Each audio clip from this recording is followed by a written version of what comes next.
exact la fel și cu mine. Stai, nicio problemă ce la mine la fel. Exact așa.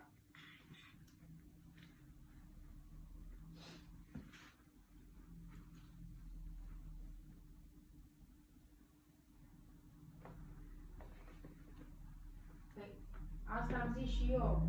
O să se lovească și o să regrete. O să fie prea târziu. Când o să te lovești de probleme și o să regreți că n-ai făcut ce trebuie la timp.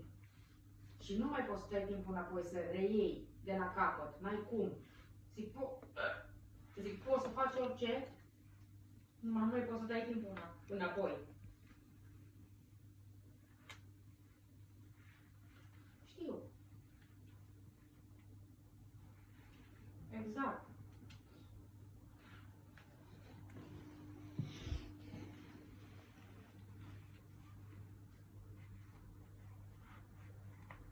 Normal, așa i-am zis și eu. I-am zis, poți să faci, zic, eu te susțin, numai să faci ceva, să nu te plafonezi la Mega Image sau